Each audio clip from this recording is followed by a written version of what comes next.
Bonjour à toi, je suis Émilie Châtelain, consultante en parentalité spécialisée dans le TDAH, maman de Charlie, et c'est pour ça que j'en ai fait un podcast. Maman à maman au cœur du TDAH, parce que certaines choses, seule une maman peut les dire à une autre maman. Aujourd'hui, je vais te parler d'un homme. Un homme que tu n'as probablement jamais vu sur Instagram, qui n'a pas de reel, pas de programme à 297 €, pas de citation motivante en fond pastel. Il s'appelle Russell Barkley et il a passé plus de 50 ans de sa vie à comprendre le cerveau TDAH.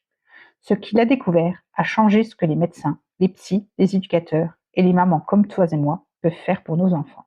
Dans cet épisode, je te raconte qui il est, ce que ses recherches changent concrètement pour toi et ce que la France vient officiellement de reconnaître depuis septembre 2024. Installe-toi, on y va. Russell Barkley est né en 1949. Il s'engage dans la recherche sur le TDAH dès 1973. Il passe toute sa carrière dans des universités américaines, pas dans un cabinet privé, pas sur YouTube, dans des labos. Des années à observer, mesurer, tester et recommencer. Aujourd'hui, il est l'auteur de 23 livres et plus de 280 articles scientifiques. Son manuel de référence, publié en 1990, est la Bible mondiale du TDAH, et son livre pour les familles, Taking Charge of ADHD, est un best-seller 30 ans après sa sortie. Ce qui me touche chez Barkley, c'est ça. Il n'a jamais séparé la théorie de la pratique. Ce qu'il comprend dans ses recherches, il le traduit immédiatement en outils concrets pour les familles, pour nous. Et il a fait quelque chose de rare. Il a suivi les mêmes enfants pendant des années. L'étude longitudinale de Milwaukee, démarrée en 1977.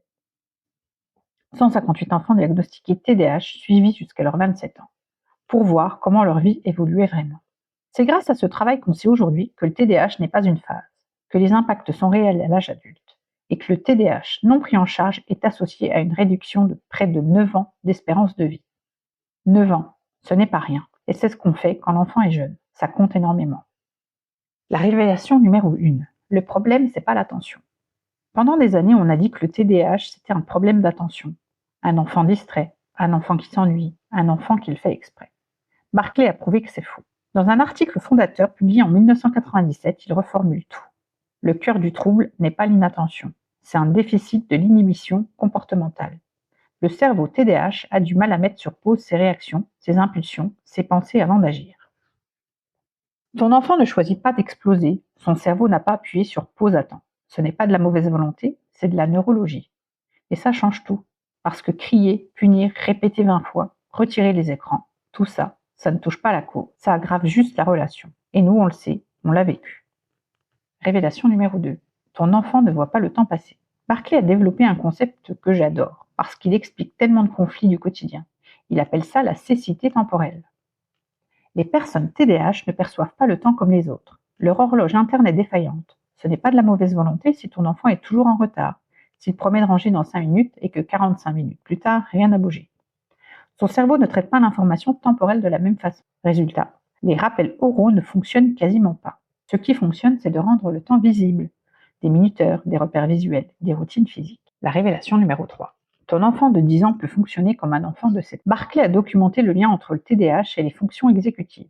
Ces compétences qui permettent de planifier, d'organiser, démarrer une tâche, résister à une distraction, réguler ses émotions. Dans le cerveau TDAH, ces fonctions ont un retard de maturation de 2 à 3 ans. Ton enfant de 10 ans peut fonctionner émotionnellement comme un enfant de 7 ou 8 ans. Quand j'ai compris ça pour Charlie, quelque chose s'est déposé en moi. Pas la résignation, la justesse. Je n'attendais plus de lui ce qu'il ne pouvait pas encore donner, et ça a changé notre relation. De toutes ces recherches, Barkley a tiré un programme pratique, le PEHP, le programme d'entraînement aux habilités parentales. En France, on parle de guidance parentale Barkley.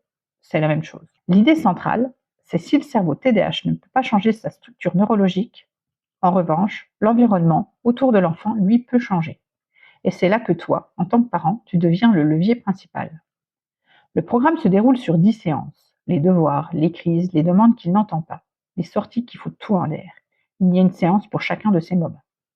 Et maintenant, c'est là que ça devient important. Ce programme est officiellement recommandé en France. En septembre 2024, la Haute Autorité de Santé a publié ses nouvelles recommandations sur le TDAH. Et parmi les premières interventions à mettre en place des diagnostics, avant même de parler de médicaments pour les moins de 6 ans, elle cite le PEHP.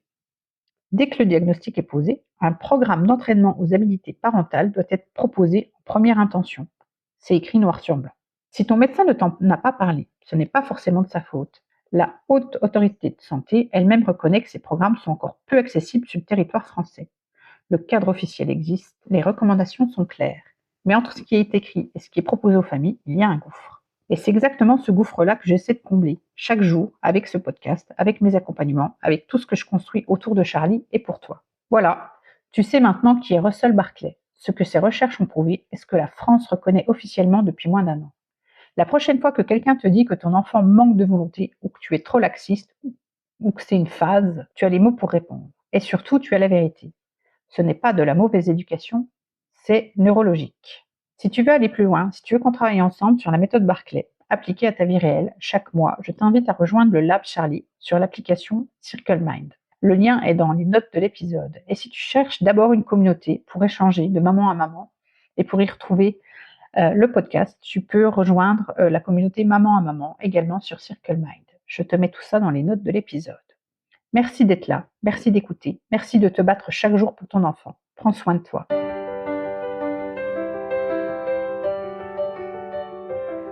Maman, maman au cœur du TDH, du cœur